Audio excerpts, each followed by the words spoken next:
Hello loves, I want to thank you so much for coming back to my channel today. If today is your first time, I want to welcome you. On today's episode, we will be making my delicious, moist, scrumptious and beautiful jollof rice recipe. I hope that you'll be able to enjoy the making today. This recipe is so simple to make. Please keep watching as we get started. So to begin with this amazing recipe, the first thing we need to do is to cook our goat meat. As you can see, I have all my seasonings on it plus water, and I'm just going to cook it on medium heat until it's completely cooked. Goat meat normally takes about 20 minutes to 30 minutes to cook, so just cook it until it's tender, okay? So to begin with my starter sauce, I have fresh onions, ginger, garlic, habanero pepper, and then tomatoes. Also, I have tomato paste and 1 crushed tomatoes. What I will be doing right now is to go ahead and prep all my fresh ingredients and then place them inside the blender, cover it, and then just blend everything until it's nice and smooth. So here, that is what I'm doing. Just make sure everything is nicely blended, okay?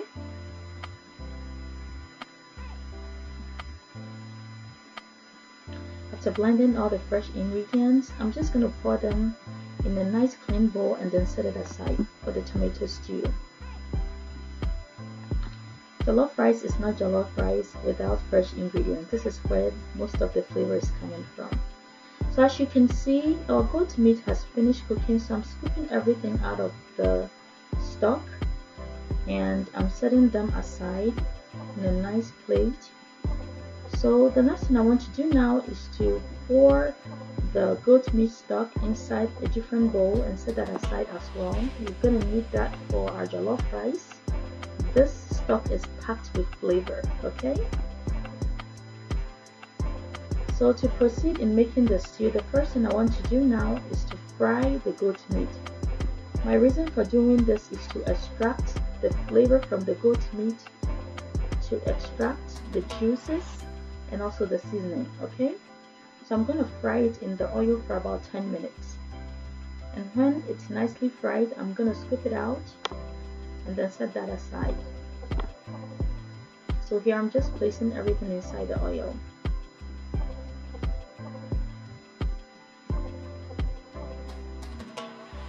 Here it's been about 10 minutes and I'm getting ready to scoop it out of the oil. Like I said, just set it aside until when we are ready to use it. Now look inside the oil. See what I'm talking about? Okay, so now this is our goat meat just placed aside. So this is the flavor that I'm talking about, okay?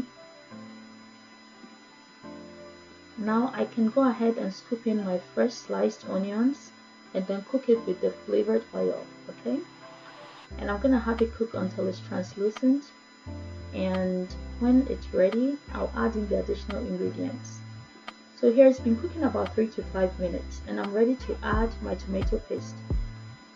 In this case, I'm adding the entire can for this recipe. So add everything and then give it a nice gentle stir. Make sure that everything is nicely incorporated with the oil. Additionally, I'm adding 2 bay leaves and I'm just going to stir that in as well. Make sure that you are stirring your sauces, otherwise the bottom will burn. You don't want to ruin your recipe. I cooked the paste for about 10 minutes and now I'm adding my fresh blended ingredients and my crushed tomatoes and just giving it a very nice gentle stir, okay? Make sure everything cooks for about 20 to 30 minutes. So cover it up and have it cook.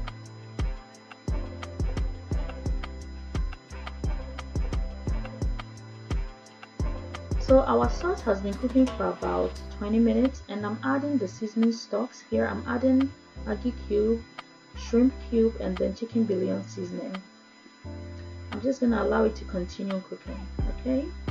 Now it's been about 30 minutes. I'm going to add my fried goat meat and I'm going to add my ground turmeric and also my curry powder, and I'm adding about a tablespoon of each. I'm going to do this before I add my fried goat meat, so that will follow afterwards. So give it a nice gentle stir, and this also gives the food color, aroma, and flavor. Okay, so this is the moment I've been waiting for. Let's add the fried goat meat and have it cook for about 10 minutes. After 10 minutes, I'm ready to add my pre-washed basmati rice. For this recipe, I'm using basmati. It's best for making jollof rice.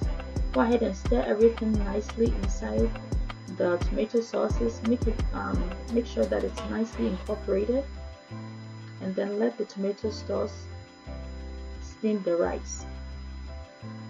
Occasionally, you want to stir the rice.